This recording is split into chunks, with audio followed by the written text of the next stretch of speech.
Hi ಸ್ನೇಹಿತರೆ, welcome to our channel Mithun Raj ಅಡಿಗೆ ಮನೆ. ಇವತ್ತಿನ ವಿಡಿಯೋದಲ್ಲಿ ಸ್ಪೆಷಲ್ ಆಗಿ ನಾನು ಡ್ರೈ ರಸಗುಲ್ಲ ಮಾಡಿ ತೋರಿಸ್ತಾ ಇದ್ದೀನಿ. ಈ ಒಂದು ರೆಸಿಪಿ 90s ಕಿಡ್ಸ್ ಆಗಿರೋರಿಗೆ ಗೊತ್ತಿರುತ್ತೆ ಎಷ್ಟು ಇಷ್ಟ ಅಂತ.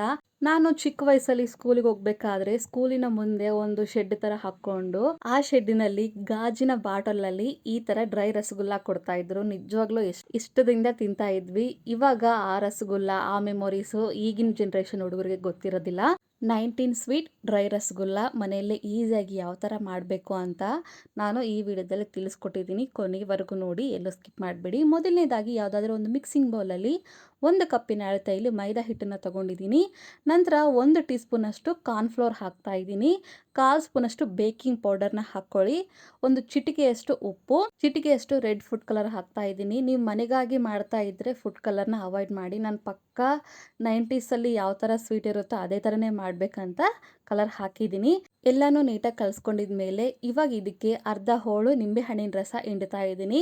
ನಂತರ ಎಷ್ಟು ಬೇಕೋ ಅಷ್ಟು ಸ್ವಲ್ಪ ಸ್ವಲ್ಪನೇ ನೀರು ಹಾಕ್ಕೊಂಡು ಸ್ವಲ್ಪ ಸ್ಟಿಕ್ಕಿ ಆಗೋ ಥರ ಕಲಿಸ್ಕೋಬೇಕು. ವಿಡಿಯೋದಲ್ಲಿ ಕಾಣಿಸ್ತಾ ಇದೆಯಲ್ಲ, ಇದೇ ಥರನೇ ಇರಬೇಕು.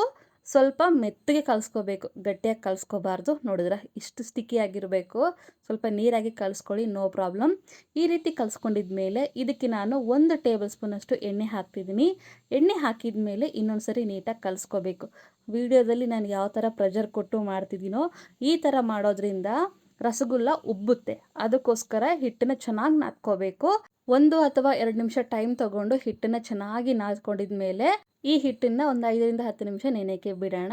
ನಂತರ ಇನ್ನೊಂದು ಕಡಾಯಿ ಅಥವಾ ಪಾತ್ರೆಯಲ್ಲಿ ಯಾವ ಕಪ್ಪಲ್ಲಿ ನಾವು ಮೈದಾ ಹಿಟ್ಟು ತೊಗೊಂಡಿರ್ತೀವೋ ಅದೇ ಕಪ್ಪಿನ ಅಳತೆಯಲ್ಲಿ 1 ಕಪ್ಪಷ್ಟು ಸಕ್ಕರೆ, 3/4 ಕಪ್ಪಿನಷ್ಟು ನೀರು ಹಾಕ್ತಾ ಇದ್ದೀನಿ. ಗ್ಯಾಸನ್ನು ಮೀಡಿಯಂ ಫ್ಲೇಮಲ್ಲಿ ಇಟ್ಕೊಂಡು ಪಾಕನ ರೆಡಿ ಮಾಡ್ಕೋಬೇಕು. ಆ್ಯಂಡ್ ನಿಮ್ಮೆಲ್ಲರ ಹತ್ರ ಒಂದು ರಿಕ್ವೆಸ್ಟ್, ನನ್ನ ಚಾನಲ್ನ ಮೊದಲನೇ ಬಾರಿ ನೋಡ್ತಾ ಇದ್ರೆ ಪ್ಲೀಸ್ ಎಲ್ಲರೂ ದಯವಿಟ್ಟು ಸಬ್ಸ್ಕ್ರೈಬ್ ಮಾಡ್ಕೊಳ್ಳಿ. ಪಕ್ಕದಲ್ಲೇ ಇರುವಂಥ ಬೆಲ್ ಬಟನ್ನ ಕ್ಲಿಕ್ ಮಾಡಿದರೆ ನಾನು ಯಾವಾಗ ವೀಡಿಯೋಸ್ ಹಾಕಿದ್ರೂ ನೋಟಿಫಿಕೇಶನ್ ಬರುತ್ತೆ. ಕಲಿಸ್ತಾ ಇದ್ದಂಗೆಲ್ಲ ಈ ರೀತಿ ಪಾಕ ರೆಡಿನೇ ಆಗೋಗುತ್ತೆ. ಯಾವ ಥರ ಗೊತ್ತಾಗುತ್ತೆ ನಮಗೆ ಅಂತಂದರೆ, ಈ ರೀತಿ 2 ಬೆರಳುಗಳ ಮಧ್ಯೆ ಇಟ್ಕೊಂಡಾಗ ಜಿಬ್ ಥರ ಆಗಬೇಕು. ಅಷ್ಟಾದರೆ ಸಾಕು, ಒಂದೆಳೆ ಪಾಕ ಬರಬಾರ್ದು. ಚಿಟಿಕೆಯಷ್ಟು ಏಲಕ್ಕಿ ಪುಡಿ, ಒಂದು ಅರ್ಧ ಸ್ಪೂನಷ್ಟು ನಿಂಬೆಹಣ್ಣಿನ ರಸ ಹಾಕ್ಕೊಂಡು ಇನ್ನೊಂದ್ಸರಿ ನೀಟಾಗಿ ಕಲಿಸ್ಕೊಂಡು ಸ್ವಲ್ಪ ಪಕ್ಕಕ್ಕಿಡೋಣ. ಅಷ್ಟರೊಳಗಡೆ ಹಿಟ್ಟು ಕೂಡ ಚೆನ್ನಾಗಿ ನೆಂದಿರುತ್ತೆ. ಚಾಪಿಂಗ್ ಬೋರ್ಡ್ ಮೇಲೆ ಸ್ವಲ್ಪ ಈ ರೀತಿ ಎಣ್ಣೆ ಹಾಕ್ಕೊಂಡು ಹಿಟ್ಟನ್ನು ಇಟ್ಟು ಇನ್ನೊಂದ್ಸರಿ ನಾದ್ಕೊತೀನಿ 1 ನಿಮಿಷ. ಹಿಟ್ಟನ್ನು ಎಷ್ಟು ಚೆನ್ನಾಗಿ ನಾದ್ಕೊತೀವೋ ಅಷ್ಟು ಚೆನ್ನಾಗಿ ಉಬ್ಬಿ ಬರ್ತವೆ ರಸಗುಲ್ಲ. ಇವಾಗ ಹಿಟ್ಟನ್ನು ನೀಟಾಗಿ ನಾದ್ಕೊಂಡಿದ್ಮೇಲೆ ಸ್ವಲ್ಪ ಮೈದಾ ಹಿಟ್ಟನ್ನು ಹಾಕ್ಕೊಂಡು ಸ್ವಲ್ಪ ದಪ್ಪ ಆಗಿನೇ ಲಟ್ಟಿಸ್ಕೋಬೇಕು. ತೆಳುವಾಗಿ ಲಟ್ಟಿಸ್ಕೋಬಾರ್ದು. ತೆಳುವಾಗಿ ಲಟ್ಟಿಸ್ಕೊಂಡ್ರೆ ಏನಾಗುತ್ತೆ ಅಂದರೆ ಉಬ್ಬಿ ಬರೋದಿಲ್ಲ. ಹಾಗಾಗಿ ಸ್ವಲ್ಪ ದಪ್ಪನೇ ಲಟ್ಟಿಸ್ಕೋಬೇಕು. ವಿಡಿಯೋದಲ್ಲಿ ಕಾಣಿಸ್ತಾ ಇದೆ ಅಲ್ವಾ, ಈ ಕನ್ಸಿಸ್ಟೆನ್ಸಿ ಇಷ್ಟು ದಪ್ಪ ಇದ್ದರೆ ಸಾಕು. ಇವಾಗ ಯಾವುದಾದ್ರೂ ಒಂದು ಟಾನಿಕ್ ಮುಚ್ಚಳನ ತೊಗೊಂಡ್ಬಿಟ್ಟು, ಇಲ್ಲ ಇದಕ್ಕಿಂತ ಸ್ವಲ್ಪ ಸಣ್ಣ ಸೈಜಾಗಿ ರಸಗುಲ್ಲ ಮಾಡ್ಕೊತೀನಿ ಅಂದರೂ ಓಕೆ. ಬಟ್ ನಾನಿಲ್ಲಿ ಸಿರಪ್ ಬಾಟಲ್ ಇರುತ್ತಲ್ಲ ಅದ್ರದ್ದು ಮುಚ್ಚಳ ತೊಗೊಂಡು ಹಿಟ್ಟಿನ ಮೇಲಿಂದ ಈ ರೀತಿ ಪ್ರೆಸ್ ಮಾಡಿಬಿಟ್ರೆ ರಸಗುಲ್ಲ ಶೇಪ್ ರೆಡಿನೇ ಆಗೋಗುತ್ತೆ. ಇದೇ ರೀತಿಯಾಗಿ ಎಲ್ಲ ರಸಗುಲ್ಲನ ಮಾಡಿಕೊಂಡು ರೆಡಿ ಮಾಡಿಕೊಂಡು ಒಂದು ಪ್ಲೇಟಲ್ಲಿ ಎತ್ತಿಟ್ಕೊತೀನಿ. ಎಲ್ಲ ರಸಗುಲ್ಲ ಮಾಡಿದ್ಮೇಲೆ ಹಿಟ್ಟು ಉಳಿದಿರುತ್ತಲ್ಲ ಆ ಹಿಟ್ಟನ್ನು ಕೂಡ ಅಷ್ಟೇ ಸ್ವಲ್ಪ ಮೈದಾ ಹಿಟ್ಟು ಹಾಕ್ಕೊಂಡು ಸ್ವಲ್ಪ ದಪ್ಪ ಆಗಿ ಲಟ್ಟಿಸ್ಕೊಂಡು ಅದನ್ನು ಕೂಡ ಮತ್ತೆ ಎಲ್ಲವನ್ನು ಶೇಪ್ ಮಾಡಿಕೊಂಡು ಪ್ಲೇಟಲ್ಲಿ ಹಾಕ್ಕೋಬೇಕು. ಇದೇ ಪ್ರಾಸೆಸ್ನ ರಿಪೀಟ್ ಮಾಡ್ಕೊತಾ ಹೋಗಬೇಕು ಹಿಟ್ಟು ಖಾಲಿ ಆಗೋವರೆಗೂ. ಈ ಕಡೆ ಎಣ್ಣೆ ಕೂಡ ಕಾದಿದೆ. ಗ್ಯಾಸನ್ನು ಲೋ ಫ್ಲೇಮಲ್ಲೇ ಇಟ್ಕೊಂಡು ಎಲ್ಲ ರಸಗುಲ್ಲನ ಹಾಕಿದ ಮೇಲೆ ಗ್ಯಾಸನ್ನು ಮೀಡಿಯಂ ಫ್ಲೇಮಲ್ಲೇ ಇಟ್ಕೊಂಡು ಸ್ವಲ್ಪ ಬಣ್ಣ ಚೇಂಜ್ ಆಗೋವರೆಗೂ ಫ್ರೈ ಮಾಡ್ಕೋಬೇಕು. ಎಣ್ಣೆಯಲ್ಲಿ ಎಷ್ಟು ಇಡಿಸುತ್ತೋ ಅಷ್ಟು ರಸಗುಲ್ಲನ ಹಾಕ್ಕೊಂಡು ಫ್ರೈ ಮಾಡ್ಕೊಳ್ಳಿ. ಫ್ರೈ ಮಾಡ್ಕೊತಿದ್ದಂಗೆಲ್ಲ ಈ ರೀತಿ ಕಲರ್ ನೋಡಿ ಎಷ್ಟು ಚೆನ್ನಾಗಿ ಬಂದಿದೆ. ಉಬ್ಬಿ ಕೂಡ ಬಂದಿದೆ ನೋಡಿ ರಸಗುಲ್ಲ. ಎಷ್ಟು ಚೆನ್ನಾಗಿರುತ್ತೆ ಅಂದರೆ ಹಾಗೇನೆ ತಿನ್ನಬೇಕು ಅನಿಸುತ್ತೆ, ಅದು ಅಂತ ಗ್ಯಾರಂಟಿ. ಒಂದು ವೇಳೆ ಪಾಕ ಆರೋಗ್ಬಿಟ್ರೆ ಮತ್ತೆ ಬಿಸಿ ಮಾಡಿಕೊಂಡು ಒಂದು ಬೌಲಲ್ಲಿ ಹಾಕ್ಕೊಂಡು ರೆಡಿ ಮಾಡ್ಕೊಂಡು ಇಟ್ಕೊಳ್ಳಿ. ಅಷ್ಟರೊಳಗಡೆ ರಸಗುಲ್ಲ ಕೂಡ ಚೆನ್ನಾಗಿ ಫ್ರೈ ಆಗಿರುತ್ತೆ.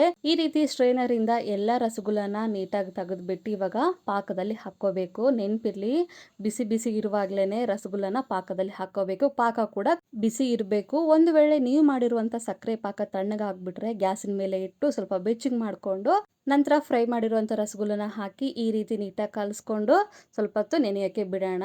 ಫಸ್ಟ್ ಬ್ಯಾಚ್ ನೆನೆಯೋಷ್ಟರೊಳಗಡೆ ಇವಾಗ ಸೆಕೆಂಡ್ ಬ್ಯಾಚು ಈ ರೀತಿ ಎಣ್ಣೆಯಲ್ಲಿ ಹಾಕಿ ನೀಟಾಗಿ ಫ್ರೈ ಮಾಡ್ಕೋಬೇಕು. ಇವಾಗ ಮೀಡಿಯಂ ಫ್ಲೇಮಲ್ಲಿ ಇಟ್ಕೊಂಡು ಗ್ಯಾಸನ್ನ ಎಲ್ಲವೂ ಫ್ರೈ ಆಗಲಿ. ಈ ಕಡೆ ನೀಟಾಗಿ ನೆಂದಿದೆ ನೋಡಿ ರಸಗುಲ್ಲ. ಎಷ್ಟು ಚೆನ್ನಾಗಿದೆ ಕಲರು. ಇವಾಗ ಇದನ್ನು ಒಂದು ಪ್ಲೇಟಲ್ಲಿ ಹಾಕ್ಕೊತೀನಿ. ಈ ರೀತಿ ಪ್ಲೇಟಲ್ಲಿ ಹಾಕ್ಕೊಂಡು ಆರೋಕ್ಕೆ ಬಿಡಬೇಕು. ಯಾಕಂದರೆ ಬಿಸಿ ಇರುತ್ತಲ್ಲ. ಒಂದು 5ರಿಂದ 10 ನಿಮಿಷ ಸಾಕು ಈ ರಸಗುಲ್ಲ ನೆನೆಯೋಕ್ಕೆ. ಒಂದು ವೇಳೆ ರಸಗುಲ್ಲ ಚೆನ್ನಾಗಿ ಅಬ್ಸರ್ವ್ ಮಾಡ್ಕೊಂಡಿಲ್ಲ ಸಕ್ಕರೆ ಪಾಕನ ಅಂತಂದರೆ ಹಾಗೆ ಬಿಡಿ ಒಂದು ಅರ್ಧ ಗಂಟೆ. ಆಮೇಲೆ ಬೇಕಿದ್ರೆ ಪಾಕದಿಂದ ರಸಗುಲ್ಲನ ತೆಗೆದ್ಬಿಟ್ಟು ಒಂದು ಪ್ಲೇಟಲ್ಲಿ ಹಾಕ್ಕೊಳ್ಳಿ. ಸೆಕೆಂಡ್ ಬ್ಯಾಚ್ ಕೂಡ ನೀಟಾಗಿ ಫ್ರೈ ಆಗಿದೆ. ಈ ರಸಗುಲ್ಲನ ಇವಾಗ ಸಕ್ಕರೆ ಪಾಕದಲ್ಲಿ ಹಾಕ್ತೀನಿ. ಉಳಿದಿರುವಂಥ ಸಕ್ಕರೆ ಪಾಕ ಪರ್ಫೆಕ್ಟಾಗಿ ಇದಕ್ಕೆ ಸರಿ ಹೋಗುತ್ತೆ. ಈ ರೀತಿ ನೀಟಾಗಿ ಕಲಿಸ್ಕೊಂಡು ಒಂದು 5ರಿಂದ 10 ನಿಮಿಷ ನೆನೆಯೋಕ್ಕೆ ಬಿಡ್ತೀನಿ. ನನಗೆ ಸರಿಸುಮಾರಾಗಿ ಒಂದು 15 ನಿಮಿಷ ಟೈಮ್ ತೊಗೊಂಡಿದೆ ನೆನೆಯೋಕ್ಕೆ. ಈ ರೀತಿ ಎಲ್ಲ ನೀಟಾಗಿ ನೆಂದ ಮೇಲೆ ಅದೇ ಪ್ಲೇಟಲ್ಲಿ ಹಾಕ್ಕೊತೀನಿ. ಆಲ್ರೆಡಿ ನಾವು ಪ್ಲೇಟಲ್ಲಿ ರಸಗುಲ್ಲ ಹಾಕಿರ್ತೀವಲ್ಲ ಅದೇ ಪ್ಲೇಟಲ್ಲಿ ಹಾಕ್ಕೊಂಡು ಈ ರೀತಿ ನೀಟಾಗಿ ಸ್ಪ್ರೆಡ್ ಮಾಡಿಕೊಂಡು ಸ್ವಲ್ಪ ಹೊತ್ತು ಆರೋಕ್ಕೆ ಬಿಡೋಣ. ಕಂಪ್ಲೀಟಾಗಿ ತಣ್ಣಗಾಗಿದ್ಮೇಲೆ ಮೇಲ್ಗಡೆ ಸ್ವಲ್ಪ ಈ ರೀತಿ ಸಕ್ಕರೆ ಪುಡಿನ ಸ್ಪ್ರಿಂಕಲ್ ಮಾಡಿ ನೀಟಾಗಿ ಕಲಿಸ್ಕೊತೀನಿ. ನೀವು ಬೇಕಿದ್ರೆ ಸಕ್ಕರೆ ಪುಡಿನ ಸ್ವಲ್ಪ ಅಥವಾ ಜಾಸ್ತಿ ಆಗೋ ಹಾಕ್ಕೋಬೋದು, ನಿಮ್ಮ ಇಷ್ಟ. ಸಕ್ಕರೆ ಪುಡಿ ಹಾಕಿದ ಮೇಲೆ ಒಂದು ಓಪನ್ ಮಾಡಿ ತೋರಿಸ್ತಾ ಇದ್ದೀನಿ ನೋಡಿ ಎಷ್ಟು ಜ್ಯೂಸಿಯಾಗಿ ಬರುತ್ತೆ ಅಂತಂದರೆ. ಓಪನ್ ಮಾಡಿದ ಮೇಲೆ ಒಳಗಡೆ ಜ್ಯೂಸಿಯಾಗಿ ಮೇಲ್ಗಡೆ ಕ್ರಿಸ್ಪಿಯಾಗಿ ಸಖತ್ತಾಗಿ ಬಂದಿರುತ್ತೆ. ಆ್ಯಂಡ್ ಇಲ್ಲಿ ನಾನು ಒಂದು ಅರ್ಧ ಗಂಟೆ ಆರಿದ ಮೇಲೆ ಸಕ್ಕರೆ ಎಲ್ಲ ಡ್ರೈ ಆಗಿದ ಮೇಲೆ ಯಾವ ಥರ ಆಗಿದೆ ಅಂತ ತೋರಿಸ್ತಾ ಇದ್ದೀನಿ ನೋಡಿ. ಸಕ್ಕರೆ ಪುಡಿ ಜಾಸ್ತಿ ಹಾಕಿದರೆ ಈ ಥರ ಮೇಲ್ಗಡೆ ವೈಟ್ ವೈಟ್ ಬರುತ್ತೆ. ಒಂದು ವೇಳೆ ಸಕ್ಕರೆ ಪುಡಿ ಕಮ್ಮಿ ಹಾಕಿದರೆ ಈ ಥರ ವೈಟ್ ವೈಟ್ ಬರೋದಿಲ್ಲ. ಅಷ್ಟೇ ಡಿಫ್ರೆನ್ಸ್. ನೀವು ಬೇಕಿದ್ರೆ ಜಾಸ್ತಿ ಕಮ್ಮಿ ಹಾಕ್ಕೋಬೋದು. ನಾನಿಲ್ಲಿ ಒಂದು ಬಾಕ್ಸಲ್ಲಿ ಸ್ಟೋರ್ ಮಾಡಿ ಇಡ್ತಿದ್ದೀನಿ. ಆ್ಯಂಡ್ ಇನ್ನೊಂದು ಇಂಪಾರ್ಟೆಂಟ್ ಏನಪ್ಪ ಅಂತಂದರೆ ಸಕ್ಕರೆ ಪಾಕ ಮಾಡ್ಕೋಬೇಕಾದ್ರೆ ಸ್ವಲ್ಪ ಗಮನವಿಟ್ಟು ಮಾಡ್ಕೊಳ್ಳಿ. ಎರಡೂ ಬೆರಳುಗಳ ನಡುವೆ ಇಟ್ಟಾಗ ಜಿಬ್ಬು ಜಿಬ್ಬು ಥರ ಆಗಬೇಕು, ಅದೊಂದು ನೆನ್ಪಿಟ್ಕೊಳ್ಳಿ. ಈ ರೆಸಿಪಿ ಈ ವಿಡಿಯೋ ನಿಮಗೆ ಇಷ್ಟ ಆದರೆ ನನ್ನ ಚಾನಲ್ನ like, share, comment and subscribe ಮಾಡ್ಕೊಳ್ಳೋದನ್ನು ಮಾತ್ರ ಮರಿಬೇಡಿ. ಓಕೆನಾ? ಮುಂದಿನ ವಿಡಿಯೋದಲ್ಲಿ ಮತ್ತೆ ಸಿಗ್ತೀನಿ. ಅಲ್ಲಿವರೆಗೂ ಟೇಕ್ ಕೇರ್. ಬಾಯ್.